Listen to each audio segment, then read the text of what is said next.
मी विकास मरळ.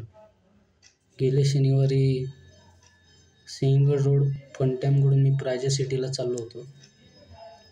तर एका गाडीने मला कट मारला.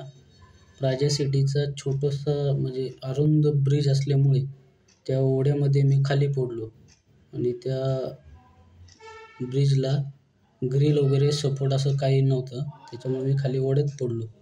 तर माझ्या डोक्याला 11 टाके पडलेले आहेत. हातालाही लागलं आहे आणि कमरेला मुका मार लागलेला आहे.